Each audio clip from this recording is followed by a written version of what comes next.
Hi and welcome to another tutorial in Python for Intermediate series. In case you haven't watched the last tutorial, please watch it and then continue watching. Alright, now let's jump in and get started.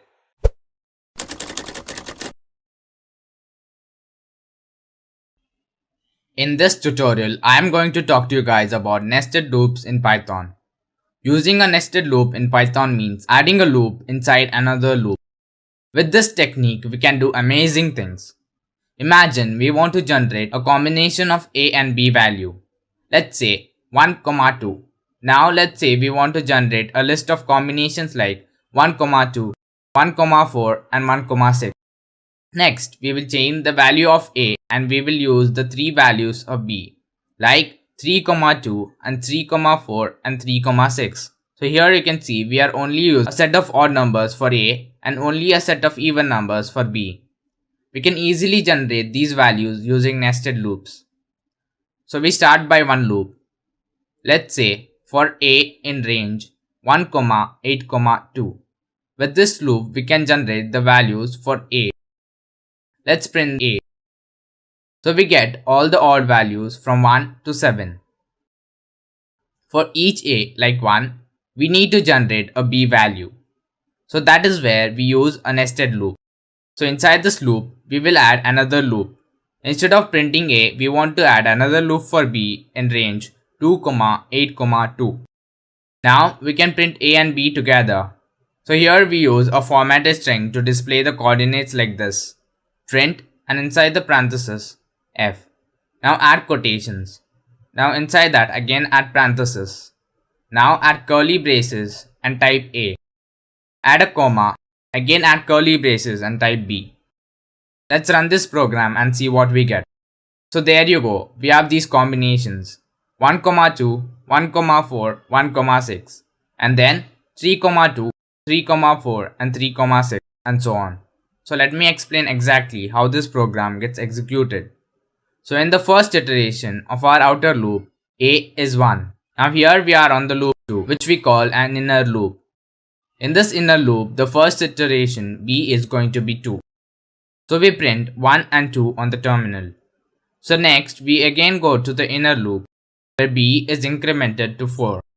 But our outer loop remains 1. So that is why we see 1, 4 on the terminal. So again this goes to the second line and this goes on till the inner loop completes. That is when b reaches 6. After the inner loop completes, this line goes back to the line 1. At this point we will be on the second iteration of our outer loop. So a will be 3. Then the control will move to the line 2 or inner loop.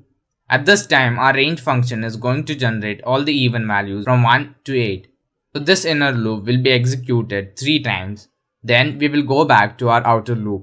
So this is how the nested loop gets executed. So here is an exercise for you. But this is going to be a little more challenging. So I don't expect you to do this. But if you do this, wow. So using nested loops, I have written a code to draw a triangle. So let me give you a hint. First of all, we have a variable set to 10. So this variable determines the number of hash we have on each line. So here is a tip for you. Using for loop, you need to iterate over this variable using the range function. In each iteration, you get a number that determines the number of hash to be displayed. If you want to cheat, you can use this number and multiply it with a string containing hash. But that is not what I want you to do. I want you to use an inner loop here to generate a string. So go ahead and spend 5 minutes on this exercise. And by the way, it's a little bit challenging but not extremely difficult. It just requires a little bit of focus. You will see my solution next. So let's define a variable called numbers and set it to 10. In the next line, let's write a for loop for number in range of numbers. So if you want to cheat, you can write code like this. Print hash into number. But I want you to use nested loops. So for number in range numbers, in the next line let's define a variable called triangle and set it to a empty string. In the next line let's write a inner loop for count in range of number. In the next line type triangle equals triangle plus hash. Here we are concatenating the hash with our empty string in the variable triangle. Now let's print the triangle. So let's run our program. And there you go. We have the triangle. So that is it for this tutorial. Please support my hard work by liking this video and sharing it with others. Also leave a comment letting me know what more do you want to learn in this intermediate series. Also subscribe to my channel for more tutorials like this. Thank you so much for watching and I hope to see you soon.